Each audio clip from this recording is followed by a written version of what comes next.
What's up, everybody? This is Fred Rachani of TSC. In this interview, we chat with Sharayu Mahale and Chris Leary, the filmmakers and actors behind the pandemic rom-com Footnotes. If I'm gonna keep hanging out here, I have to be able to do something. Okay. Okay. Oh, fuck, dude, that stinks. Jesus. Can I borrow some toilet paper? Hey, do you want to hang out? Oh, Yeah, I don't know what your deal is, but I mean, I'm kind of going insane here by myself if you feel like... Yeah, no. Some human interaction would be nice. Yeah, we could hang. Hey. I'm not gonna sleep with you, by the way. Oh, okay. Yeah, like I think it's gonna be traumatic and it's gonna be devastating, but I hope that the people that make it through are gonna have this deeper appreciation for everything, you know? I think people are gonna know what they want.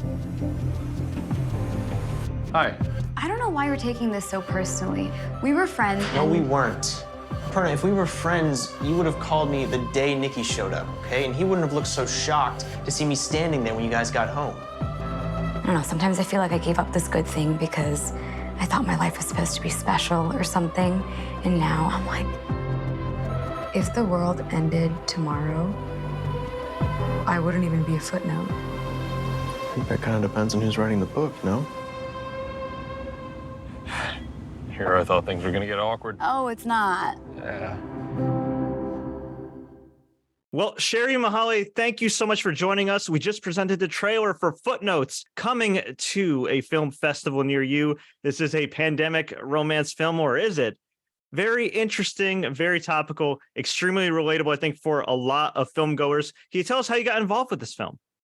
Yeah, so actually, Chris and I have been friends for a while. We had done a staged reading of a couple of pilot episodes together a while ago in 2019, right before the pandemic. And then we became close friends during the pandemic. And I don't know if he would tell the story this way, but I had asked him, like, hey, would you want to film a scene together for an acting reel? I wanted a scene, and he was like, yeah, I feel like we'd have great rom-com chemistry. Let's do it. And then I didn't hear from him about it for a couple of weeks. And I was like, oh, maybe he forgot, or maybe he's not interested. And then he came back and had a whole feature film script and was like, hey, I don't know about the scene, but I do have a feature film script. Would you be interested? And I was like, yeah, let's do it. I'm game. And I did see online, too, on his IG that there was something similar called the pandemic romance. So is that the original working title for Footnotes, or is that like a kind of like a concept for the eventual film? No, I think he was for a while. That was the actual title. Like, I think he was like, that's not going to change. It's going to be that. But I think over time he rethought it and eventually landed on Footnotes. Pretty funny stuff from the clips that I saw, very interesting clips about your representation and watching Extraction and things of that nature. Seems like it was a pretty fun, small set to work on. So were there a lot of laughs? Were there a lot of reshoots at times because you two were kind of bursting out laughing? Oh my gosh. Yeah, this was like such a fun film to do because we were all friends. We had spent the whole pandemic together. Chris always used to host like Sunday night dinners. So the whole crew and cast, we would see all the time, and we were filming, and there were definitely a lot of fun moments on set. It was just a bunch of friends making a movie. So it was really a lot of fun. Does pretty much everybody know each other in that film, or was there any kind of casting process? Because I believe you were also a producer on the film, right? Yeah, so there's one other actor in the film as well. His name is Vishal Patel, and that was a friend of mine as well. So for me, like, I knew pretty much everybody from start to finish, cast, crew, everybody. I think Vishal might have been newer for some of the other cast and crew members, but for me, I was like, yeah, this is just a bunch of friends making a movie together. And in terms of time period, was this already after kind of vaccines were introduced and everything else, or was this still when everybody was really kind of adjusting and really trying to stay safe with like the protocols and everything? I think it was kind of in that hybrid in between. People were definitely still quarantining still. This was, I think, June of 2021 and December of 2021. So by December, I think things had kind of become a little bit more lax. But June, I think people were still, it wasn't so open just yet. It is a very interesting film and one that really kind of taps into real emotion, right? Yes, there's a lot of comedy involved, but this is relatable. We all went through worldwide, this pandemic, even going down to the teaser clip you two released with the you holding the toilet Yeah. paper, just, for anybody that doesn't remember how hard it was just to get freaking toilet paper. That was really hard. Yeah. Several years ago. So in the making of this film, did you learn kind of anything about yourself as a actress, as a performer, and really as a person? Because again, you're not just acting a role, and yes, you always want to get into character, but this is something that was kind of really relatable and maybe at times triggering. Yeah, I mean, I think this was definitely a really cool process. This is my first time being a lead in a feature film, and so that was a huge learning curve for me as well. Like, just the sheer volume of scenes that you're in. I think a lot of times, you might have a couple of scenes in a movie, or you might have a couple of lines in an episode of something, but this was my first time being in a project like start to finish for the most part. So even just things like keeping track of chronology and just being really on it and really figuring out how am I similar to the character, how am I different from the character, and making sure that it still feels like a character and I'm not just playing myself all the time and things like that. So yeah, it was really fun. I had a great time with this character and in this project. Well, Chris Leary, thank you so much for also joining us. I got to ask you, Chris, saw a lot of promotional clips, getting some buzz on the festival circuit. How'd you come up with the concept for Footnotes? I don't really remember is the honest question. I think we were all in such a hazy cloud during COVID and during lockdown. I was living by myself at the time. I had my own apartment, and then COVID hit. I was spending months just kind of going insane by myself. And I'd recently developed a new friendship with Sharayu here. And, our kind of weekly catch-ups or Zoom calls was one of the few kind of bright spots in my day-to-day life. And I think it was a combination of, what I was feeling with the pandemic and then being kind of like inspired by her and I's friendship. And I've always been someone that writes for my friends, kind of since I was a kid. That's just always how I've written. So Sherry and I were talking over Zoom one of those days, and she was like, hey, I'm talking to this casting director. They're trying to get a sense of who I am. Like, what would you see like me being cast in, or what could you see us doing together? And I thought about it and thought about kind of our dynamic. And I was like, I think we'd actually have a really fun rom-com chemistry. And, with writing, you never really know what's going to be sticky. And it was just one of those ideas that like, the more I thought about it, like jokes started coming to me and little scenes. And then eventually it was something I thought, I got to write this down. And 3 years later, here we are. Here you are. And it's interesting because you do a little bit of everything on this film. Of course, you're a filmmaker. Sherry, of course, is also a producer in addition to the lead. So what came first for both of you? What was it, kind of the writing behind the scenes aspect of things in showbiz, or was it acting and then you kind of got drawn into the other aspects? Sherry, you want to go first? Go for it. All right. For me, I was like a child actor when in my hometown of Orlando. And growing up there, as a kid, doing little indie films and commercials, some community theater, I always really loved being on set and just seeing these other adults kind of playing pretend and having this fun, creative energy together. And it was something as a kid I really picked up on and really enjoyed. And that sort of naturally transitioned into, getting my first editing software when I was in 6th grade, and then eventually going to film school at Florida State. And so the acting came first, but I think the writing and directing has become kind of my main pursuit. For me, slightly similar. I think as a kid, I grew up doing a lot of Indian classical dance. And so I was very comfortable being on stage. I loved performing and things. And I didn't actually think I could make a career out of it, though. So I think I tried to do a more traditional career path. I went to business school undergrad. I worked in a corporate job for a bit. And then a couple of years ago, I just thought, what better time to try doing this full time than now? So I started taking more acting classes, auditioning, and here we are today.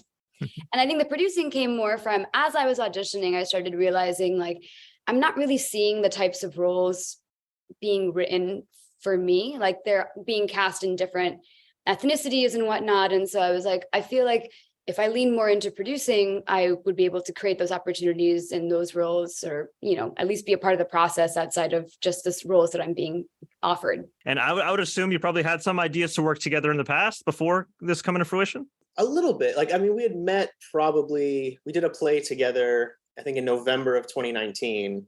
Mm-hmm. And then, so really, I think the film came pretty soon after we had met, the writing process.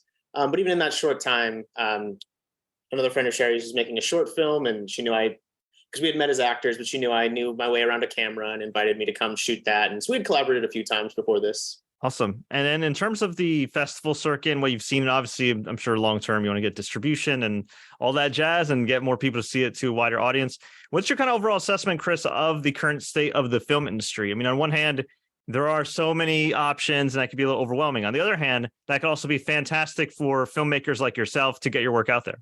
I think it's kind of one of those things. I think people always want to complain about the state of it. But like you said, it's like the fact that me and my friends were able to make this movie on our credit cards, and then it's going to be playing in, one of the like most famous theaters in Los Angeles, I think is a really cool thing that only has happened in the last, 10 or 15 years. So it is a little overwhelming and it's definitely uncertain. And, a lot of the people that we've sort of taken meetings with and talked to in this whole process have kind of said that no one really knows, even understands what a release window looks like anymore. Or no one understands what this or that. But I think I think it always comes in waves, and I think a little bit of a wave is cresting now, where I think there was this huge streaming boom where they were just throwing everything at the wall. And I think people are getting tired of not being able to trust branding and not being able to trust the quality of something. So I'm hoping there's going to be a kind of reset in the coming years of, a little more discretion and quality control and things like that. Because I know I'm certainly tired of getting on these streamers, and it feels like it takes me an hour to pick something, and then even then it's I can't trust if it's going to be good or bad or somewhere in between. So yeah, it's definitely overwhelming when it comes to this process of getting the film out there, but making a film I think has never been easier. What did you learn about yourself as a film professional, filmmaker, actor, producer, writer, all that jazz, and as a person in the making of Footnotes? I don't think Footnotes is that similar to anything I've made before this.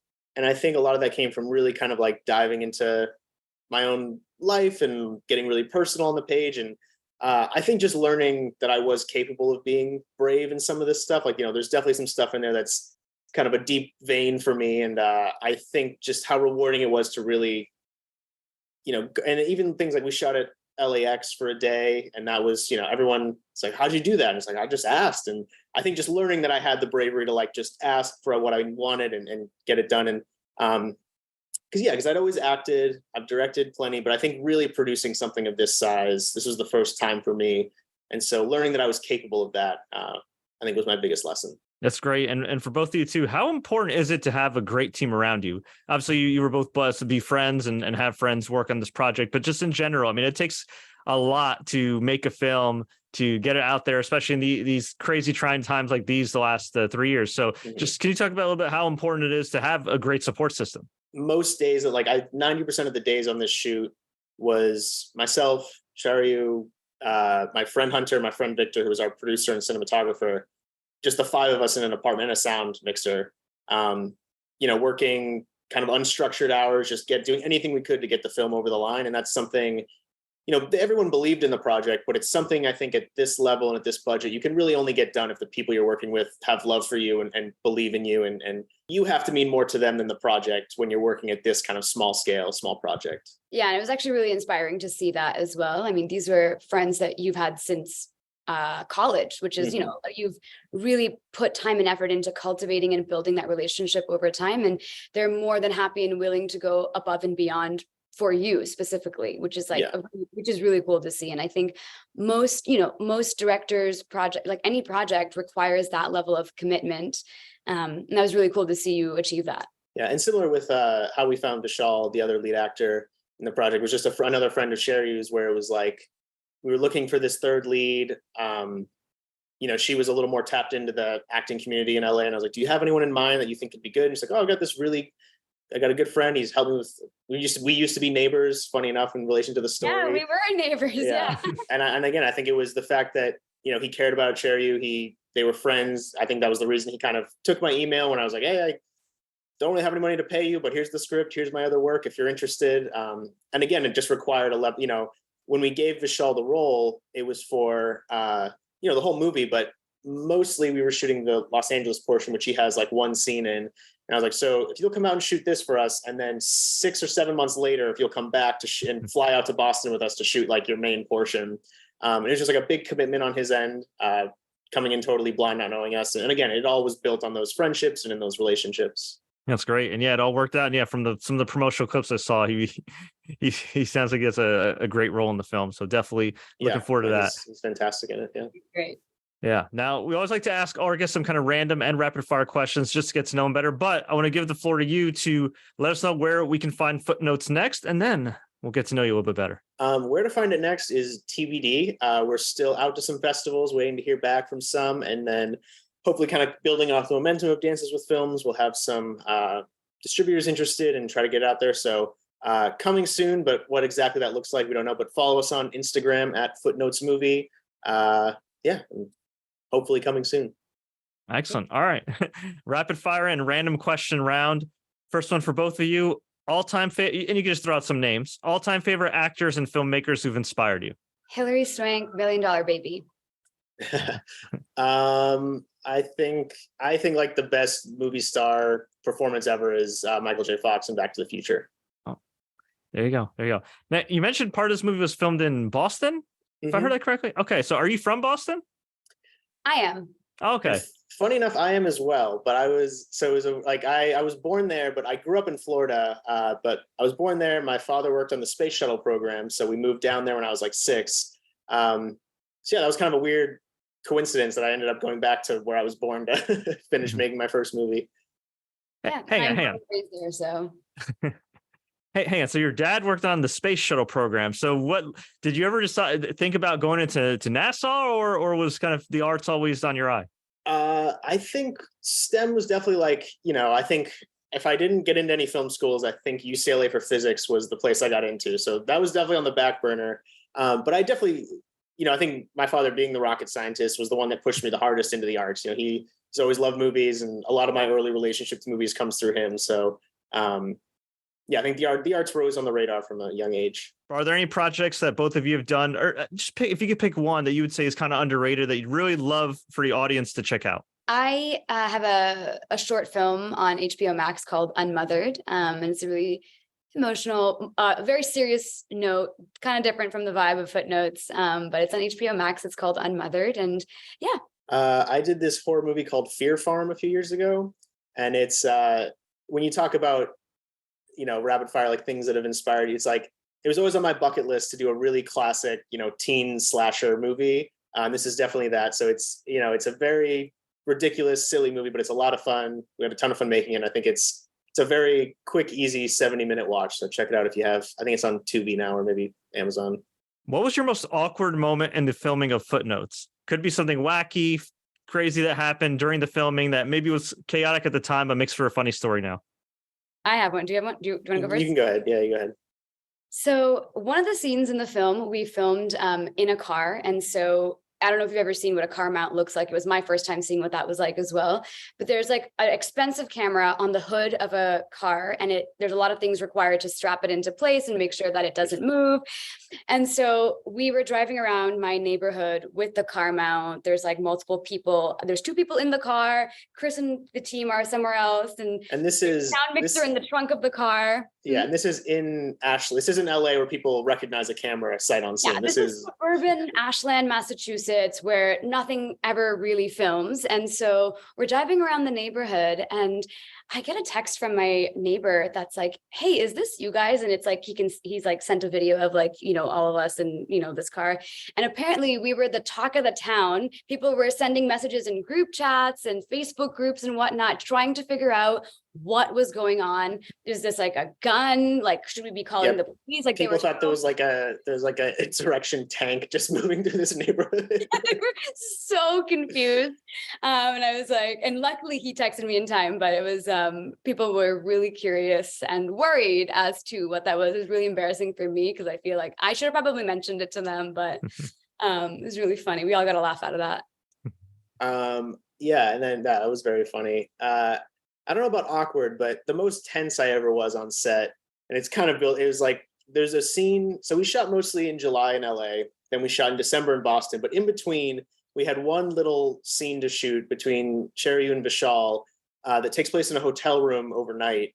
And it was the kind of thing where it was the one real guerrilla shoot we did where, I didn't have the budget to like fully permit again. We couldn't build a hotel room set. So we booked a hotel room in downtown Los Angeles. We went in like coordinated waves into the elevator with everyone having giant. I went at 1 a.m. the night before to the only Dick's Sporting Goods that was open to buy a giant golf case bag to stuff light stands in. So it's like the end of Ocean's 11 when everyone's walking out with the bags. Everyone just duffel bags and suitcases full of film equipment, walking across this lobby, trying to look on the street to go and film an overnight shoot in this hotel suite. But you got the shot. We got it done. Yeah, it was. I mean, we got it done. I think in record time too. But because I was like, I was the most. Everyone could feel it. I was so nervous. I was so tense. But yeah, it was worth it. It's a great scene now.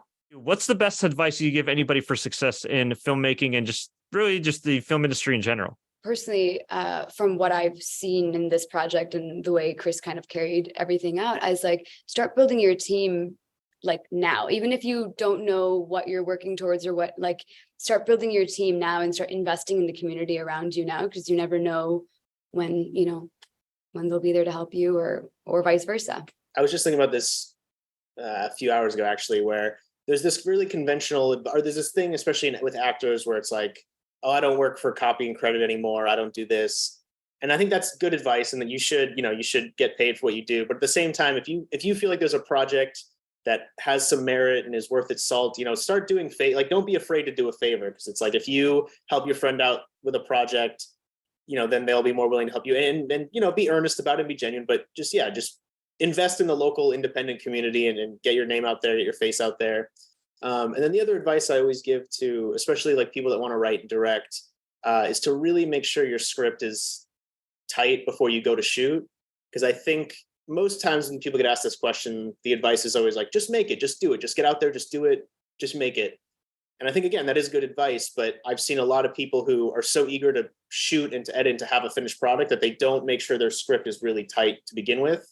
And if you're not going, into battle with like a fully locked in plan, because it's going to change, right? I always say, like, making an indie film like this is kind of like trying to solve a Rubik's Cube, but with an indie film, the cube is constantly shifting. So if you start with it solved, it's easy to be making adjustments as you go.